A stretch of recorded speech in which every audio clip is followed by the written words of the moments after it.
everyone, welcome to Pit Stops with Podium, the RevPartners podcast, where we talk to execs who compete and won, taking their companies from high growth to high scale. My name is Braden Wallake. I serve as the co-founder and CEO of RevPartners, and I'm delighted to have with me today Braden Wallake for this episode of Pit Stops to Podium. Welcome, Braden. Brendan, thanks for having me. Excited to be here. Well, hey, I'm pumped to have you.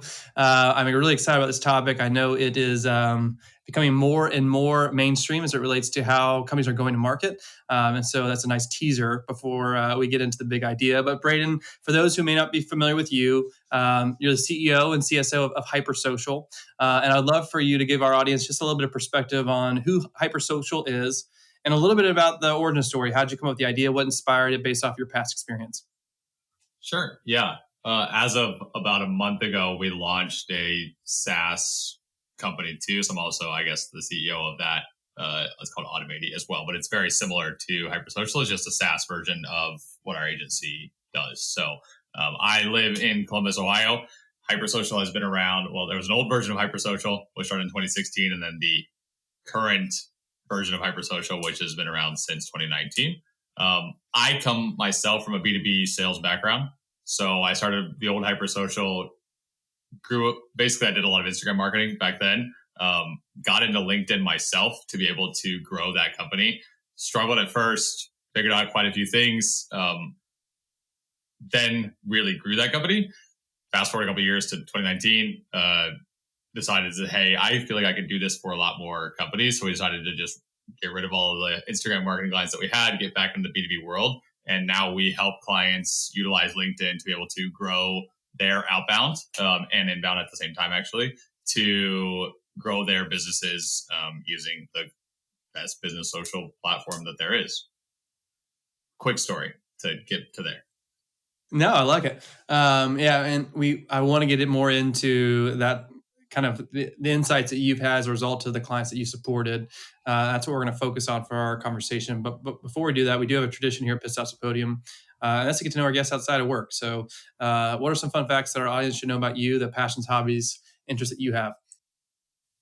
Yeah, too many hobbies, actually, it's like the worst thing. I'm like really good at a lot of things, but not really great at anything. So I play a lot of soccer and golf, but everybody I play with, I always like have one sport. So I'm always like less than that version of that person in that sport. But I'm like, hey, let's go play the other sport. They're like, no. So love hanging out with my dog, Roscoe. We actually lived in a van for the last 3 years. He's been to like 6 or 7 countries with me now. He's just a little corgi. And last thing fact about myself, I love Ted Lasso. It's the best show ever. Yeah, it's funny. My wife and I just watched an episode last night, so we're all caught up now. So we all caught up. Catch up on Lasso, but I feel like we may spoil it for our audience. So actually, by the time this thing posts, shame on them if they haven't caught up at this point. Yeah, it was a solid one. I cried. Yeah, for sure. Was a camper a COVID decision, or is this pre-COVID? No, actually, it was pre-COVID. It was crazy. So we basically rebranded HyperSocial to focus on LinkedIn. My girlfriend just graduated from Ohio State with her master's, and I said, hey, we're going to go buy a van and we're going to go travel while we build HyperSocial. And it happened in like December 2019, we got the van. It took like a temporary trip or like a fast trip down to my parents' place down in Florida just to kind of stay in their driveway and see what things we needed or wanted. And then a couple months later, we were in Arizona. We're at a big conference thing for vans and RVs and stuff, and the world shut down there. So immediately just went to 2 weeks of isolation in a national forest, and kept. Luckily, we had the van by then because all vans and everything got so delayed once COVID hit. It was like, let's buy a van, let's go travel, and luckily we had ours already, or it would have been so far out. Yeah, that's great timing. It's funny actually. My first camper experience was this past weekend. So my in-laws just got a camper, and I experienced it for the first time. So I don't know if I would say I'm a believer, but I'm open-minded. I'll put it that way. Okay. So it wasn't a terrible experience, and it wasn't a great experience. So yeah, we got hit with a bunch of rain, and we had like both my wife's brother's family and her sister's family. So it was a little crowded, but I can see why I said I'd give it another shot. So that's a positive signal. Yeah, that's the biggest tough point is you're so reliant on the weather. is because we're going to say we live out of the van, not in the van. So weather can't be too hot. Yeah. It can't be too rainy. It can't be too cold. Otherwise you're just like stuck in the van. You're like, okay, I hate my life. So plenty of those days for sure. Yeah, I like that phrase. I'll have to share that with my in-laws. I'm sure that's like a very common phrase in the camping world, but for me, it's a novel one. Well, Braden, let's transition into the big idea, and I really want to focus, as it relates to how brands and ultimately individuals, because I think there's a connection there. We talk about social as being kind of that next frontier for our marketing teams, but I want to talk more so just in terms of how it can be leveraged. And I think an interesting starting point, because we're primarily talking to B2B companies, and we're talking to revenue leaders.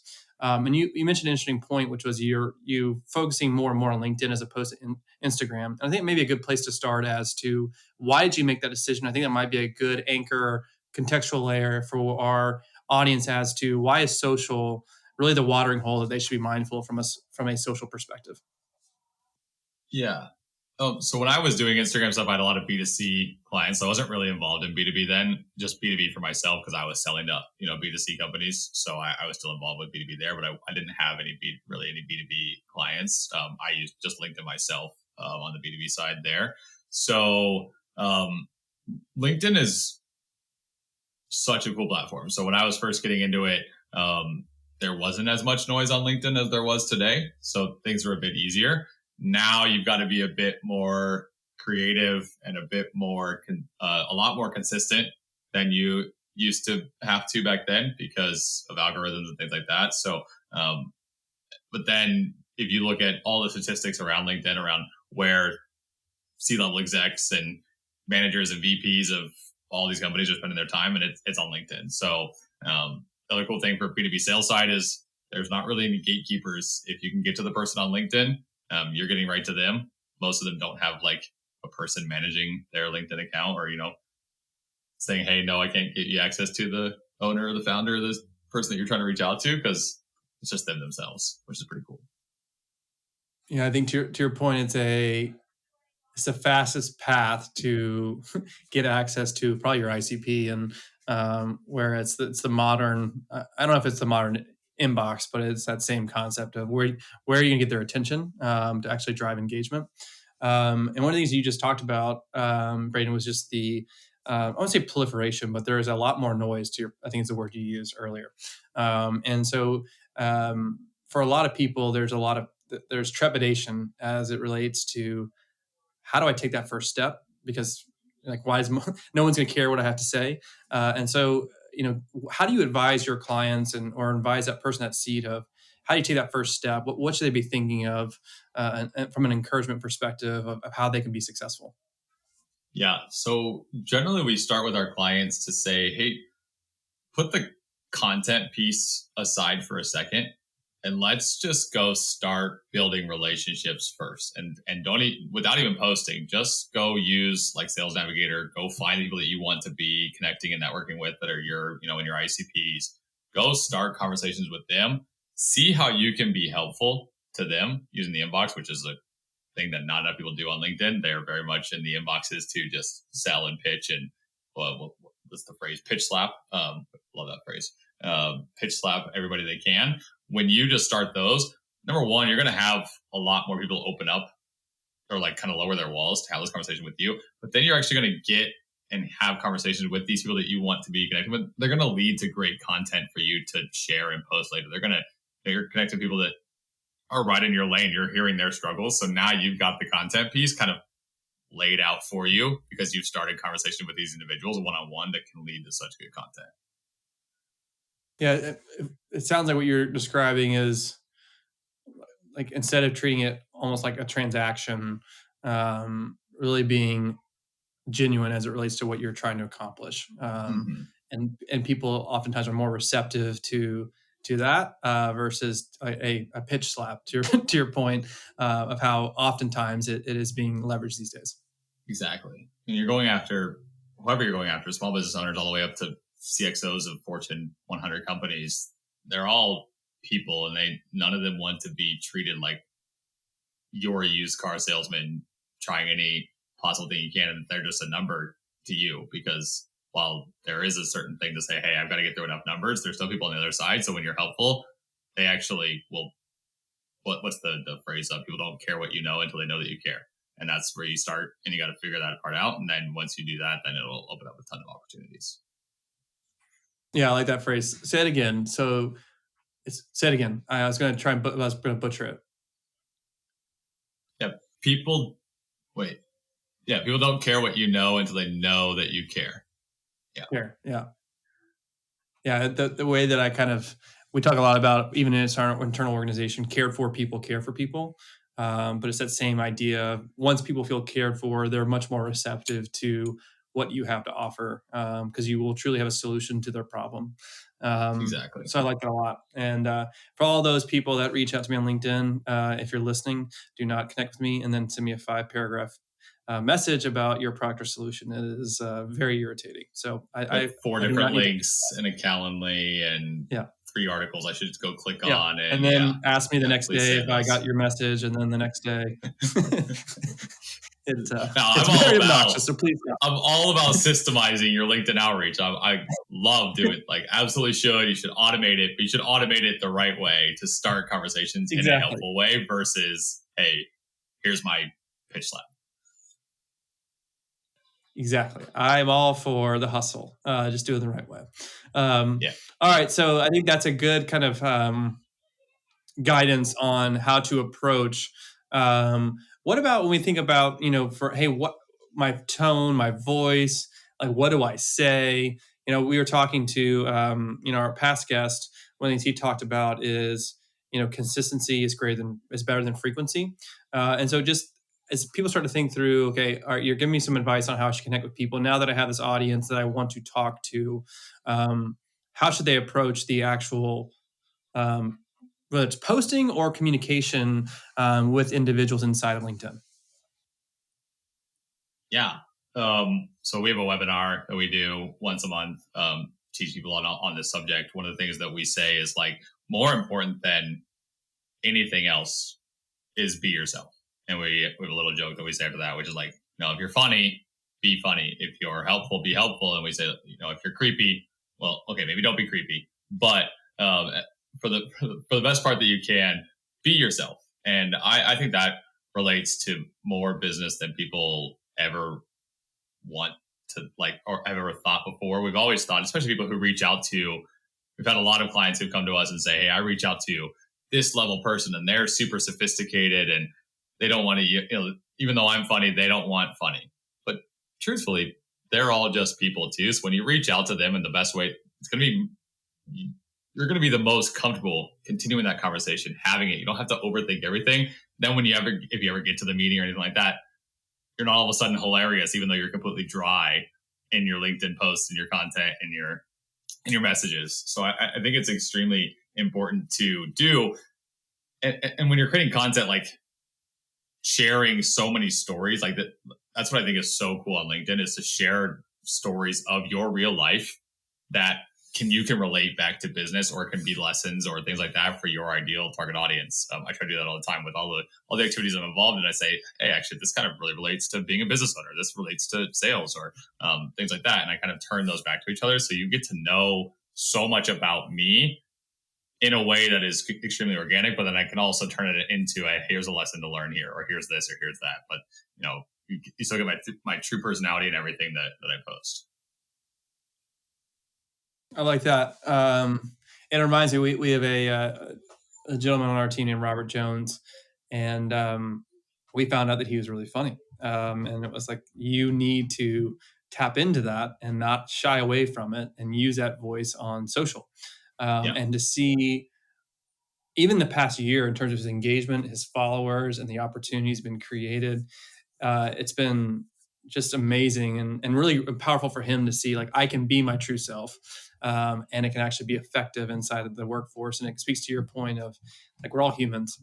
We all can relate to those type of things. It doesn't have to be buttoned up. And we'll get on calls and he'll be on the call. He's the one nervous going to the call, but then they see his face. They're like, oh my gosh, you're the mayor of inbound. And it's that's how he's known in the market. And it's that. That's a great way of knowing that you've actually, not that you've made it, but this is a powerful, powerful tool if you do it the right way. Definitely. I think there's a quote that says like, life is short, so why waste it being anybody other than yourself? Yeah. Well, one of the things that you talked about earlier, Braden, when we were joking about the pitch slap was you're all for systems. And I think one of the things that helps our audience is just, understanding some of those practical insights or application of, hey, I know I need to do it. I've been too scared to do it for one reason or another. I'm convinced I need to. What are some, like, as you think about systems and tools, what are some of those recommendations you have for our audience on how they can start to benefit from LinkedIn? Yeah, there's plenty. So if you have no idea where to start, and these are going to just be pitches because this is just what we do. Well, try not to fully pitch. So we got some other options too. So if you have no idea where to start, HyperSocial, our agency, can 100% help you craft messaging, create outbound campaigns based on all the LinkedIn campaigns that we've run. So we can help it kind of prove based on other data. So you're not starting from nowhere. We can kind of help expedite that. The recent company that I just started was Automati, which is a LinkedIn automation tool. It's built to be able to kind of make sure you have that level of consistency every single day. Those are obviously two of my favorites. Bias completely, of course. There's a few others, such as like what is her name? The Crystal is actually a Chrome extension that will allow you to kind of, when you go to somebody's profile, it'll give you their disc profile, tell you ways to chat with that person, what ways are they going to be the best in their inbox or that kind of stuff, which I think is a really cool extension as well. And then Taplio is one more extension that is basically you can kind of tell the topics that you're interested in, and it'll help kind of bring all of those type of topics that others are talking about, others are posting about with that in that same topic. So for let's say you're interested in, I don't know, corgis, right? And so other people on LinkedIn are posting about corgis, and you're getting their content, so you can kind of use that for inspiration to create your own as well. I think are a couple of ones to kind of help just kind of expedite your process. If we really want to get into AI and ChatGPT, I think that there's plenty of ways to be able to use that for creating content, as long as you're able to, as long as you spend enough time teaching it who you are, what your personality is, be able to ask it questions, and then you're like, wow, that ChatGPT is very much me. I think those are kind of five of my favorite tools to be able to kind of go about speeding up your process, so you don't have to start from scratch ever. And you can make sure that every single day you're showing up consistently in the best way that you possibly can.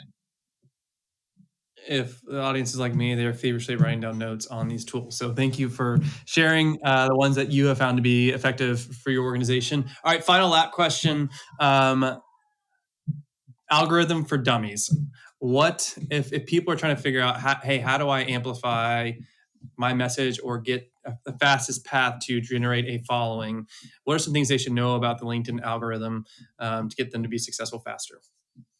Yeah. Number one, LinkedIn rewards people who are actually building up the platform itself. So people who are just creating content and not engaging with any other content are going to do worse than people who are actually going out and engaging with others and commenting and liking and all that kind of stuff too. So if you want engagement on your stuff, go put yourself out there as well. There's also an algorithm that says like, hey, if I'm reaching out to Elon, if I'm commenting on a lot of Elon Musk stuff because we're connected for some reason, when Elon goes and he's scrolling through his feed, it's more likely that my stuff is going to actually show up because I've been consistent, and LinkedIn thinks that, hey, we should be chatting back and forth.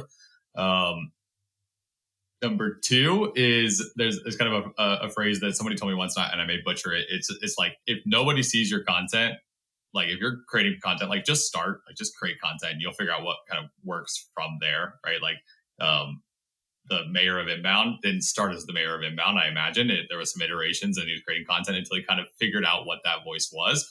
Start just putting content out there, and if nobody sees it, great. If a lot of people see it, that's also great. Right. So like there's no loss if you're actually just out there creating content and just putting something out there the best that you possibly can. I think that's a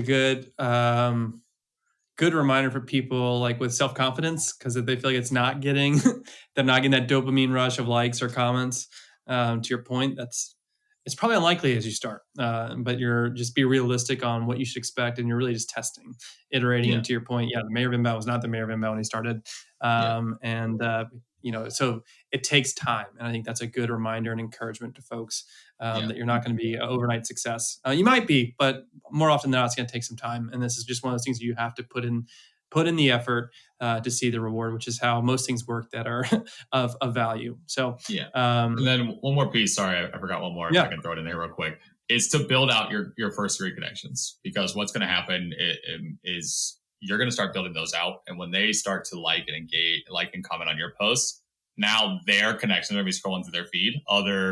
Let's say your target other VPs of sales are going to see, hey, blank liked this post or comment on this post, and now it's your post in that additional VPs of sales feed as well. So that's how you can start to really build it up, as you want to continue to build your current first degrees, because then you can get into all of their networks and utilize all of their engagement and their, all of their friends and things like that to be able to continue to increase the reach of your content as well.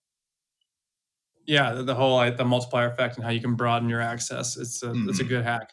Well, Braden, let's in terms of the next steps, if our audience wants to learn more about HyperSocial, because they say, hey, I know I need to do it, but I need help, or I'd love to look at the new software company that you've launched, what's the best way they can connect with you? Yeah, LinkedIn's gonna be the best. Obviously, I've got an assistant who helps me manage my LinkedIn account because I get so many messages there all the time. That's the best place. I'm also got a newsletter there all about helpful tips and advice for B2B sales and marketing teams. But yeah, LinkedIn will be the best place for me. Luckily, I'm the only Braden Wallake, so if you just look me up on LinkedIn, you'll find me. And you're probably the only Ohio State graduate that is a Michigan fan. So you got both. I didn't graduate, so. Okay. Well, hey, I'm not the you know only what? Okay. All right. Well, Braden, I appreciate you stopping by and giving us some tips and tricks on how to best leverage social, and specifically LinkedIn, to build your brand and ultimately to help you be successful. So I know our audience is going to benefit from it, because I have as well. And let's stay in touch. Thanks, Brendan.